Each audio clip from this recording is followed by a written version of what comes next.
This is just beyond beautiful. This is the good life. I'm setting off on a little trip to celebrate the best life has to offer. Everything's beautiful, Ivan. Beautiful.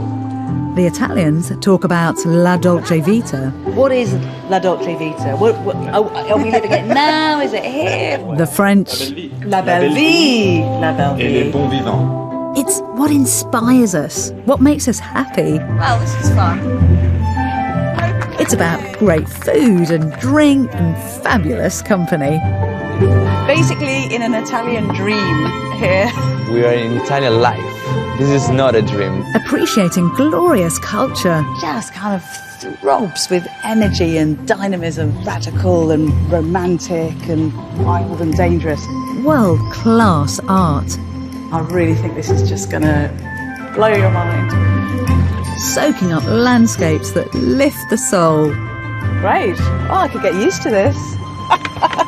From Paris to the sparkling possibilities of the south of France. It kind of feels like you've walked into a diamond here. Just so stunning. The splendour of Venice. The treasures of Florence. It almost brings me to tears. So beautiful. The stunning Amalfi Coast. And finally, of course, all roads lead to Rome. It'll be quite an adventure. I'm enjoying it a bit too much. It's just heaven. Why don't you join me?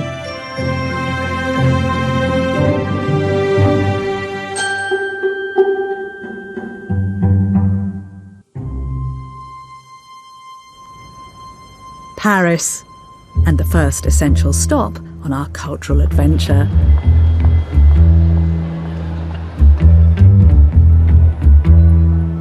As Audrey Hepburn once said, Paris is always a good idea.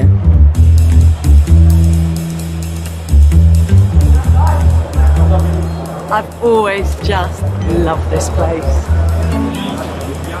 Its confident devotion to elegance and glamour is so inspiring. And when in Paris, what better way to travel than in a French classic? Delightfully, I have a Citroën DS waiting for me. Life is beginning to feel pretty good.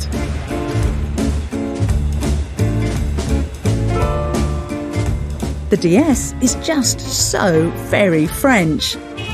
An icon since the 1950s, I adore its style.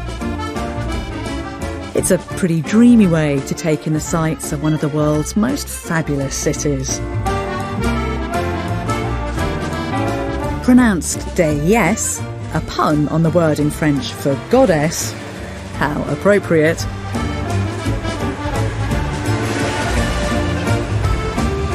Gliding past the Arc de Triomphe, I could be in a classic French movie, with street corners like film sets. You can't help noticing the Parisiennes look so super stylish and full of joie de vivre. I first came to Paris in my 20s to immerse myself in its art and culture and to meet someone I was completely infatuated with. And I just fell in love with the city and its delights. And I feel as passionate about it now as I did then. Basically, it was the start of an affair. And as the glorious sights roll by, the River Seine, Notre Dame and the Eiffel Tower, it's not hard to see why people adore this city.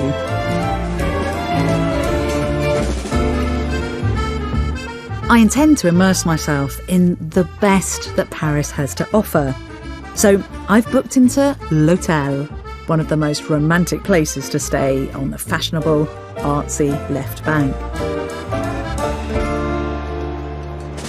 Hi. Hello. Hello. Yeah, really great. You will, Thank you. you will be staying in room 62 in Amazing. the 6th floor. Amazing. Have a good stay. I will. Thank I you. will. Thank you so much. So there's a particular reason I've chosen this place. It's where Oscar Wilde, who is the poet and playwright and amazingly brilliant mind, he came to stay here at the end of his life. Oh, God, look at this. Wow, that's fantastic. So it's somewhere I know there's a ton of history here. It looks super glamorous, but originally when he was here, we could have seen courtesans advertising their wares, leaning out to invite people in. Oscar was a cultured man, determined to live life his own way, and Paris certainly let him do that. In fact, he spent his final days here, attempting to live the good life till the very end, famously saying, "I am dying beyond my means." L'Hotel claims to be the first ever boutique hotel, and such pleasure seekers as Mick Jagger and Robert De Niro have also laid their heads here. Okay, this is my room.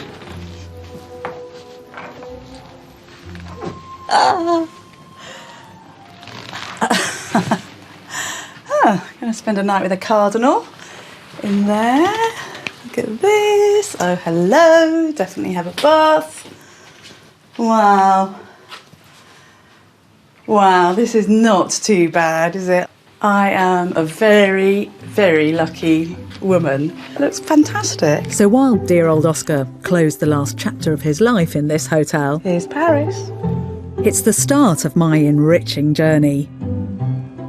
And I can't wait.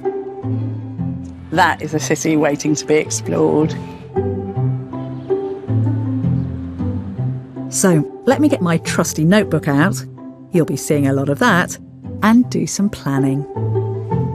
So I'm looking at this map of Europe because I'm really interested in this thing that used to happen called the Grand Tour. Originally, aristocrats, male aristocrats from Britain, would be kind of sent off to Europe to discover themselves.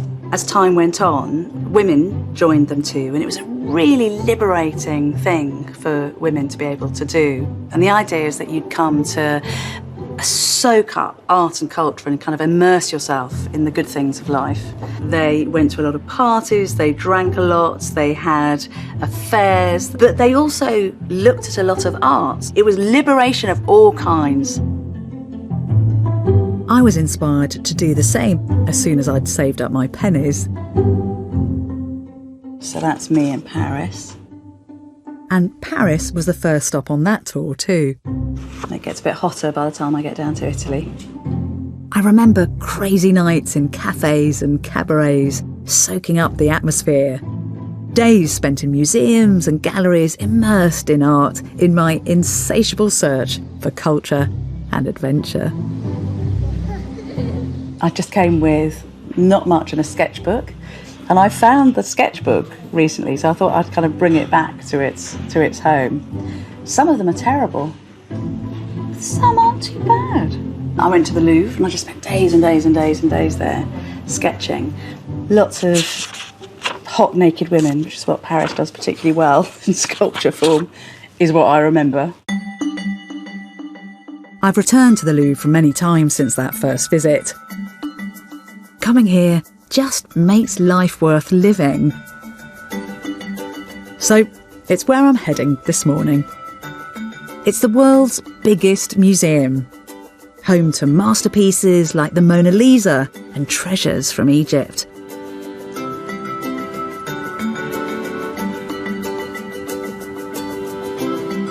Originally a royal palace dating from 1546, it was extended by pretty much every French monarch. This is actually one of the oldest bits of the original palace, and it's where people would come to use it as a kind of reception room, like a party venue, basically. So there were concerts here and plays. Musicians used to be up in that gallery there. You know, I've probably spent weeks of my life, if you added it up, here in the Louvre, coming to see all these beautiful, beautiful pieces. There are countless treasures here, but there's one sculpture I just have to show you. I fell instantly in love with her when I first met her, and if anything, she means even more to me today. This is Venus de Milo, goddess of love and sex and female beauty. So completely captivating. She kind of draws you to her like a moth to a flame. Over 2,000 years old, but lost and found just 200 years ago on the Greek island of Milos, this goddess has certainly been through the wars. She was found completely by accident. The sort of story goes that there was a farmer who noticed a bit of her torso sticking out from underneath a bush, and then he realised that kind of part of her body had been used by Romans to make a wall at some point. I love her because she's imperfect, you know, she's armless, and yet we can still think of her as this exquisite being. She's a reminder there are many ways to be beautiful. It's okay not to be perfect. I always think she's sort of imagining the conquests that she's made and the fact that she decides whether women and men and men and men and women fall in love with each other or not. She's sexy, but she's definitely in control. Venus encourages us to have a passion for who we are and what we do. The French sculptor Rodin said of her, "Real goddess, thou art alive, thou art woman. Therein lies all thy glory." And you can't really argue with that, can you?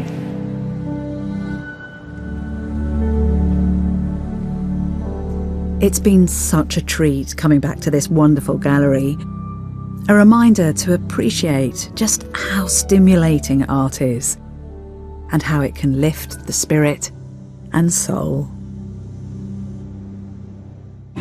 Next, I'm meeting up with an old friend who just happens to be a Paris fashion legend, Christian Louboutin, The world's king of shoes.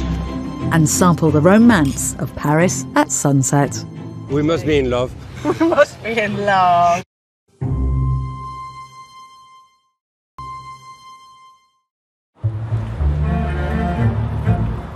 Paris is often referred to as the city of light, la ville lumière, because it played a leading role in the Age of Enlightenment. For centuries, it attracted some of the world's greatest thinkers, and their ideas were cultivated right here. Parisian cafes are an institution. None more so than the legendary Les Deux Magots, named after these two guys who've been here since the cafe was founded. If you're here, you have to order the classic Parisian breakfast. Merci. Fantastic. Thank you, merci. That is a great start to the day. So a café crème and a croissant. I still remember tasting my first petit déjeuner.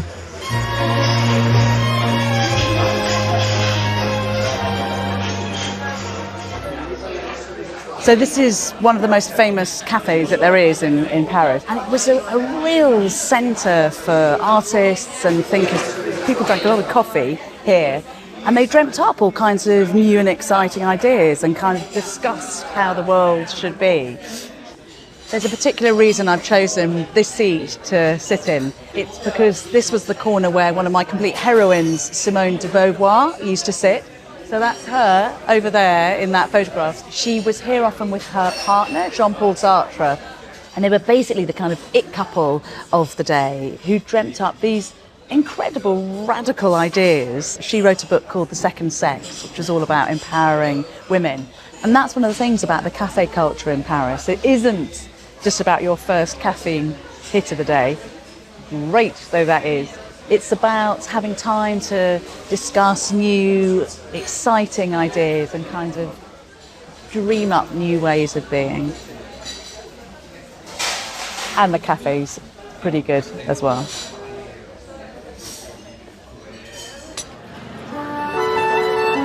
And after my classic French breakfast, what better way to enjoy the city than a stroll along some of its gorgeous boulevards? And look what I stumble across. You just couldn't make it up. Clearly, Paris is about outer beauty as well as beauty of the mind. Parisiennes can be intimidatingly chic. One of the reasons for that is right the way back in the 17th century, Louis XIV presided over this super stylish court. The king and his courtiers wore extraordinarily flamboyant and expensive clothes. Everyone wanted them. Then Louis, very shrewdly, invested in their design and manufacture, and the legend of French fashion was born. So anyone starting their grand tour would come to Paris to be kitted out. I'm off to meet someone who still embodies that tradition, a true fashion icon. He's been described as the world's king of shoes. Christian Louboutin, I'm sure, will be able to tell me why stylish footwear is one of life's great joys. Christian was sketching shoes by the time he was 10. His early customers included Princess Caroline of Monaco, and now everyone from Beyoncé to Lady Gaga has a pair of Louboutin high heels. I met Christian at a party once, and we've remained firm friends. What are you doing here? I'm in I thought you were in Paris. the- Amazing. Oh. Amazing to see you. That's Yes. cool. And I have a terrible confession. I've never actually come into one of your shops. Really? before, so this is Never? perfect. No. How is that possible? This is the first one, actually. Was We are it? basically in the historical place because I started the company by a store, and it was that store. Right Yeah, here. yeah. 31 years ago now. No way. Yeah. No way. And now you've got 3. Yes. Oh, it's just beautiful. I mean, look at these. A lot of things are made really just for pleasure. Yeah, totally. Thank God. Thank God. Because anybody needs pleasure, don't No, they? but you know, I remember there was this client who came and she looked at the shoe, which was like all light pink. She went to it like this and she grabbed it and she said, oh my God, it's so useless. I absolutely need it. And I love that, you Yes. know. I mean, where do you dream up all of this? I sort of isolate myself to really do the drawings. But I have my studio here where I'm working. You've never been here. So you've never been to my studio. You want to come? For a second? Yeah, fantastic. Okay, I'll take you. This is such a treat. Amazing. It's not so far. Oh, perfect. Thank you, merci. Look at this. So this is it. Bonjour. So you can kind of smell the creativity here. These will be the kind of new collections that you're working on down here, I guess. This is it. So this is my studio. I can see that this is a place of inspiration. Christian was brought up in a working-class district of Paris and had a rebellious youth, discovering punk in the 70s and running away to India and Egypt in his teens. I'm very inspired by things, conversation, people, object, history, nature. But traveling has always been important for me. Important to culture yourself, but very important. If you don't mix, you don't understand other people's. Yeah. So it's important for me, and I think it's important when you create. If you're working out of pleasure, it goes through your work. I have to feel good. I have to feel happy. There is something effortless. If there is too much pain, you also give the pain. You know, I'm based on the pleasure side. What a beautiful thought, though, that your pleasure and your love ends up on somebody's body and then they kind of take that pleasure and love on with them to their life. Has Paris made your work what it is too? Yes, definitely. I understand that a lot of people are thinking that Parisians are arrogant. And it's, in a way, it's true, because you know as a fact that you are living in such a beautiful city. Parisians think that Paris is the most beautiful city in the world. Parisians are in love with the city. Certainly feels like it's a city where you are physically living in beauty here. Feels like it right now. Sitting here feels like the centre of beauty. I have to give you something as you're here. Oh, you're so smooth. That is so lovely. Something to read. Merci bien. Thank you. Well, Christian's clearly inspired by Paris. It's a city that's taught him and me not just to live life, but to love the living of it. Now, how about a spot of lunch? It's a meal that's sacred for the French. A quick sandwich at your desk is considered sacrilege. Luckily, the Valentin Brothers restaurant is on hand. It's been creating quite the buzz in town, and not a steak tartare or coq au vin in sight. Restaurants were invented in Paris back in the 16th century.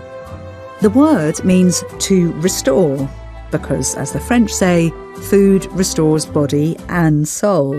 And that's certainly something David and Adrienne believe in passionately. You two don't know this, but you are my complete heroes and saviours, because I've come to Paris so many times as a vegetarian, and sometimes people have refused to serve me in restaurants for being vegetarian. Let's dive in and tell me what we've got in front of us. The starter is it's a marinated sesame tofu, a pepper from south of France. Just a little touch of spicy with lime, agave syrup and black pepper. How delicious. Really creamy, so it is total pleasure here. Of course, of course. When we think of Paris, why do we think of delicious food and drink? You know, why is it something that the French do so well? The social aspect of food and the pleasure of food is so rooted into the French culture. We are talking about food All the time, all the time, literally all the time. So this one, white rice with I make cream from pepper and tomato with garlic and smoked paprika. Oh my God, that's so delicious. And that's just cherry on the top. It's really healthy. I've got my eye on that dessert as well. This one is only for you. Oh my God. I'm gonna. It's a feast for the eyes. It's a French patisserie with the taste of the almonds and with fresh fruits. Beautiful. And it's a work of art. You're even saying it's going to be good for me. Yeah. I mean, come on. So it's almost guilt-free pleasure. Almost. Almost, exactly. Got such a sweet relationship, you two. It's so sweet. Should we do a toast to the good life? What would you call it in French? La belle vie. La belle vie. La belle vie. Et les bons vivants. Thank you for this. Heaven. Total heaven. You could spend a lifetime embracing all that Paris has to offer. I've just dipped my toe in, but already I feel positively charged by this astonishing city.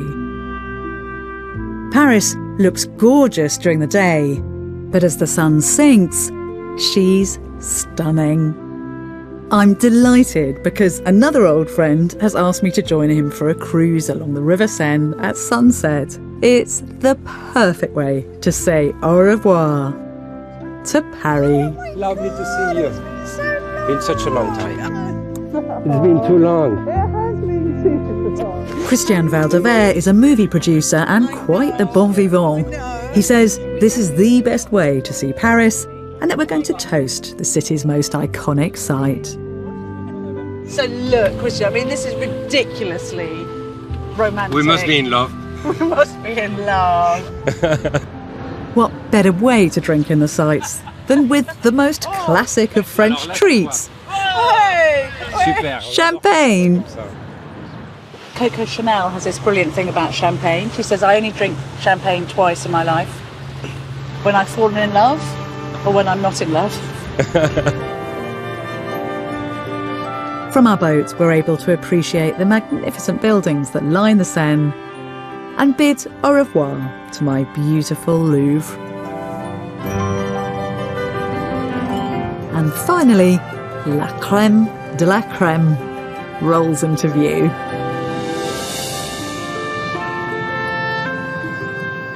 Look at this, sorry. That is poetry in motion. That is so beautiful. It was all planned.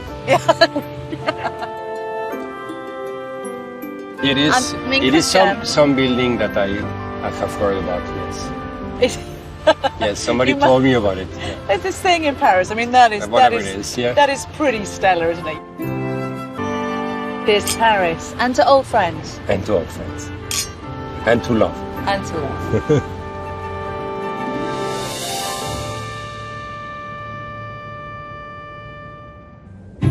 Next, my search for the good life takes me to the glorious French Alps, where Queen Victoria let her hair down. To be just a private person for once, rather than a queen. And I arrive in a stunning old town in Provence and uncover an astonishing family connection. The great nieces together. Yes, together. Together after 100 years.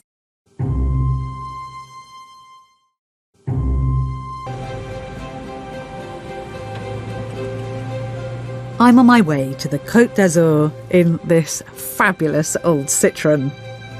It's been a while since I've driven one of these. I'm going via the Alps.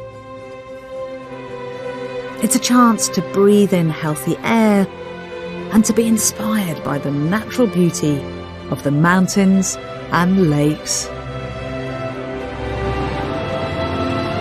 I'm heading to one of my favourite places in the Alps. It's called Lake Annecy. Actually, it's been lots of people's favourite places, and the great and the good have all headed here. And in particular to the place I'm planning to stay, which is called, delightfully, the Imperial Palace Hotel.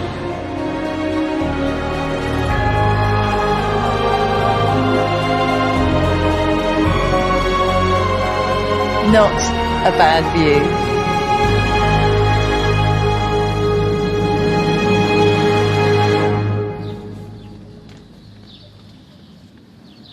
One painter I really admire was drawn to this spot to capture the different moods the lake reflects. Paul Cézanne, post-impressionist master, came here on holiday in 1896 and painted this beautiful, beautiful image. It does have drama, you know, there are incredible colours here. So I think this is actually a really true memory of this place. The quaint lakeside settlement of Annecy, with its networks of canals, was originally built around the textile trade. The railways reached it in the 19th century, which turned it from a working town into a place where anyone with a train ticket could come to enjoy its stunning scenery. Well, you certainly can see why they call this place the Venice of the Alps. So you've got these three canals that lead down into the lakes, these beautiful medieval buildings on. That one was built in the 12th century, originally as a little castle and prison, and it's basically been everything. So it's minted coins, and they're very fond of it here because they think it looks like a little boat on the water. The town's charming, but it's the peace and tranquility of the lake that really draws people. And one of the visitors seeking inspiration and solace from the natural beauty of Annecy is none other than Queen Victoria, who came here on a sketching holiday. And she took a steamer boat out onto the lake, and she writes about it. You can tell she was just having such a lovely time because she talks about the tea that was brought to her and the fact it was really difficult to sketch because the landscape and the weather kept on changing, and painted this, I think, pretty good watercolour. So it was April, so there was more snow on the mountains then. But it's actually really touching because we know that when she was here, doing this, really loving it, loving being here and kind of relaxing a bit, she was also getting these communiques and dispatches from the battles that were going on in Afghanistan between Britain and Russia. So you really feel that this is somewhere that gave her, it kind of gave her peace of mind.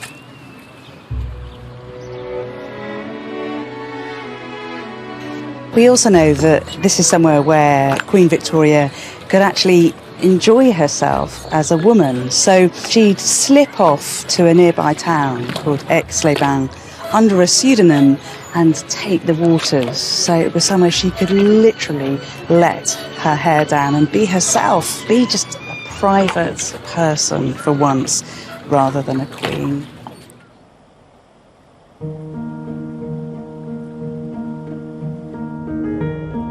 Like Queen Victoria, I find this lakeland paradise a balm for my soul.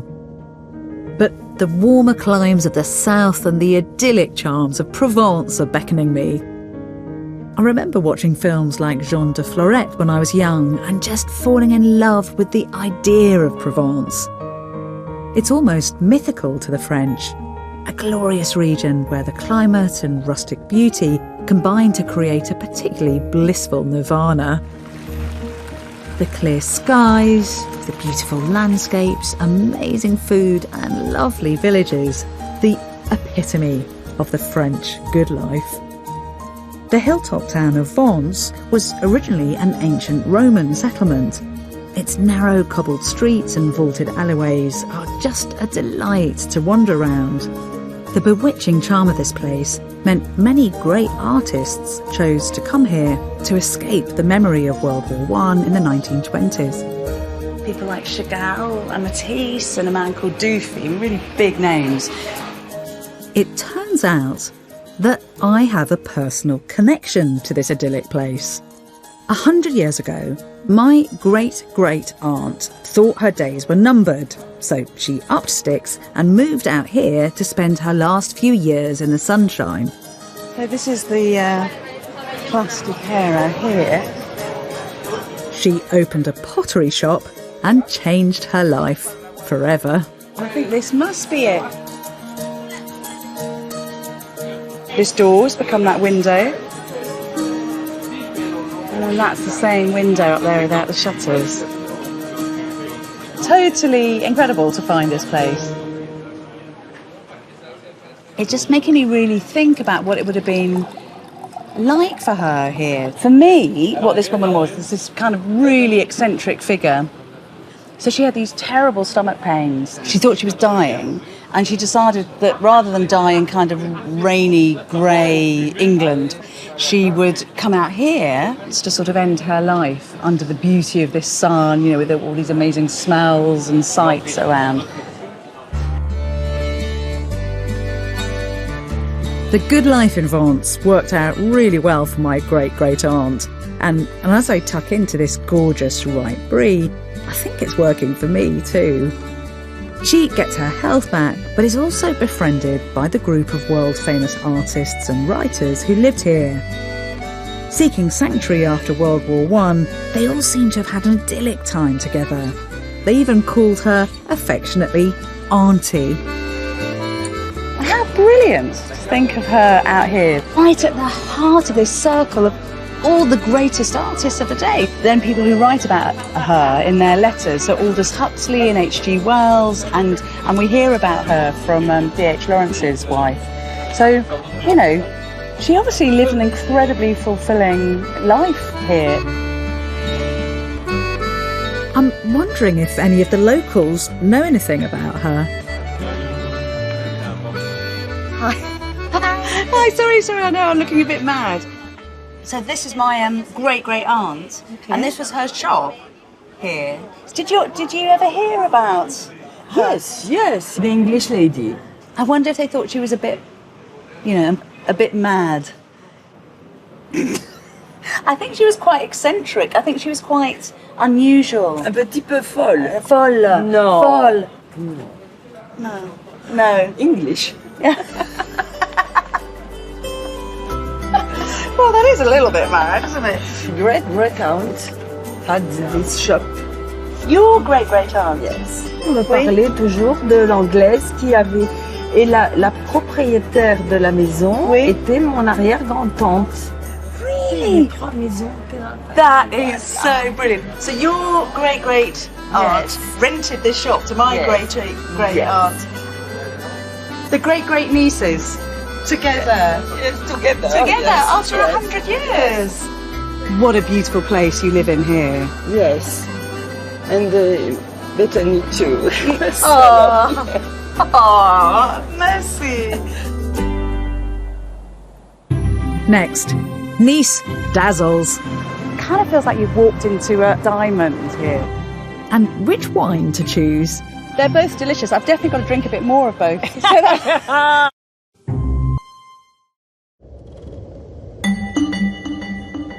I just love travelling by train. Plenty of time to sit back, watch the world roll by and dream.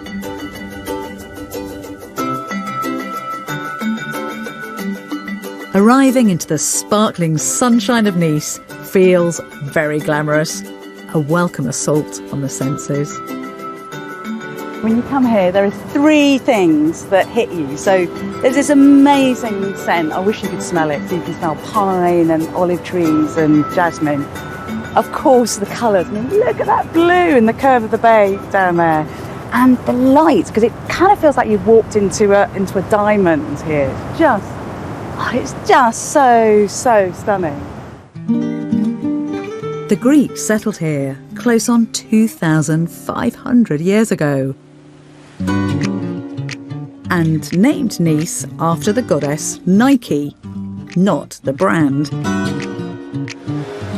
It's got a fascinating old quarter where the colours and architecture are a heady mix of France and Italy. It's actually France's 5th biggest city, and its thousands of bars and restaurants make for a buzzy atmosphere. But it's the Promenade des Anglais and the sensuous curve of the coast that give it a really special allure. Many artists have found their greatness here, inspired by the extraordinary light and colour of the south of France. And Nice's Bay of Angels has compelled me to attempt something I haven't done for some time. This is quite a view to be inspired by, isn't it? I mean, I'm a kind of tiny bit self-conscious doing this. It's almost like it's a kind of icebreaker, this, because I've honestly not done it for so long.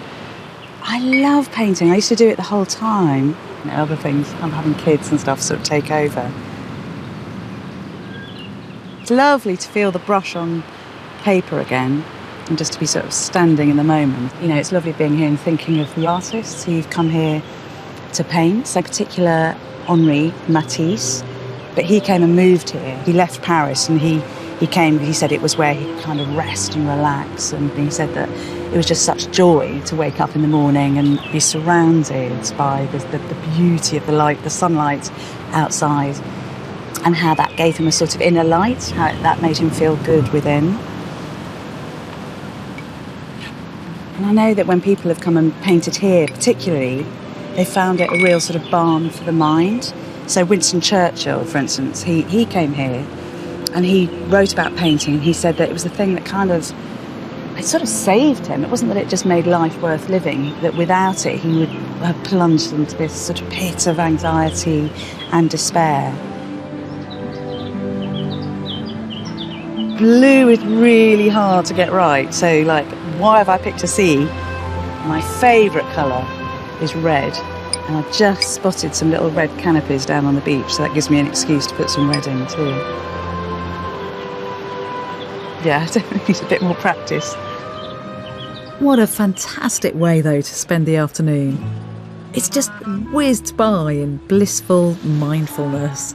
But as golden hour approaches, I have an appointment to keep on Nice's delicious beachfront.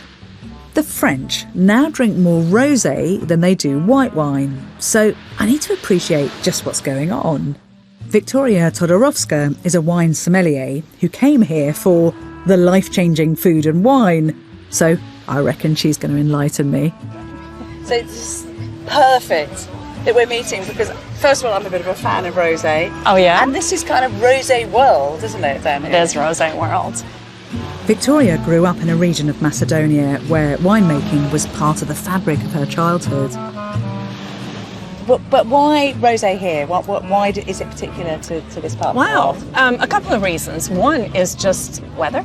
It's really hot. It would be really hard to drink red wine on a summer day here. Yes. We spend a lot of time outdoors, a lot of time on the beach, so chilled rosé is the perfect thing. This area grows mostly red grapes, and rosé is made from red grapes. So traditionally speaking, that's why rosé was established here. In fact, the first wines ever made in the world were rosés. I mustn't feel guilty about drinking it now because it's, you know, it's a very historic pursuit. Yes. Let's drink some. Okay. Not just talk about it. I love to. This is the part I'm most excited about. So I'll pour 2 rosés for us. So they're both from Provence. They're different appellations. And we'll start with a small tasting. The first one is lighter. It's more of a rosé that we would serve at aperitifs. And so cheers to you. Cheers.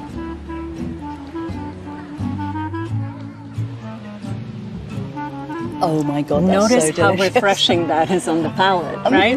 I'm noticing how Kind refreshing. of citrusy and palate cleansing, and it makes you want to take the next sip of wine. Yeah. So I have another one, which is what we would call in France vin gastronomique, meaning wine that goes better with food. And so this wine, we'll taste it.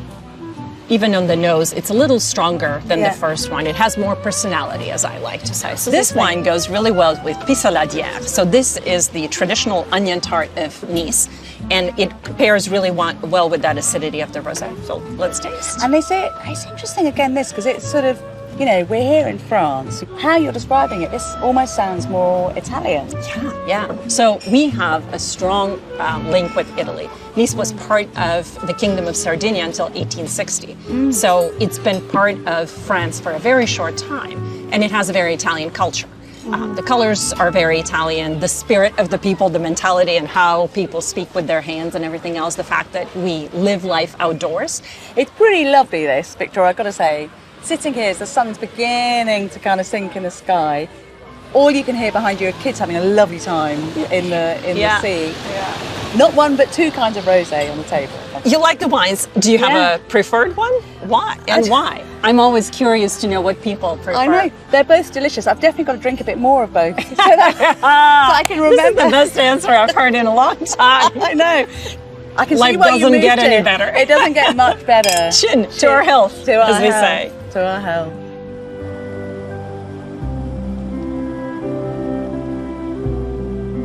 It seems that the good life is about recognising and embracing the things that enhance and nurture your life and that of others.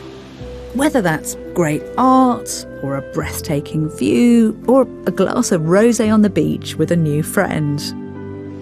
It has been such a joy to just wend my way through France on the trail of the good life. But our journey really has only just begun, because now I'm going to go and try and discover the delights and secrets of Italy. Next time, I start my Italian adventure in magical Venice. I've got to say, this feels like La Dolce Vita. And I'll savour the gorgeous Italian Riviera. So it's like an abbraccio. Like an embrace, like a cuddle.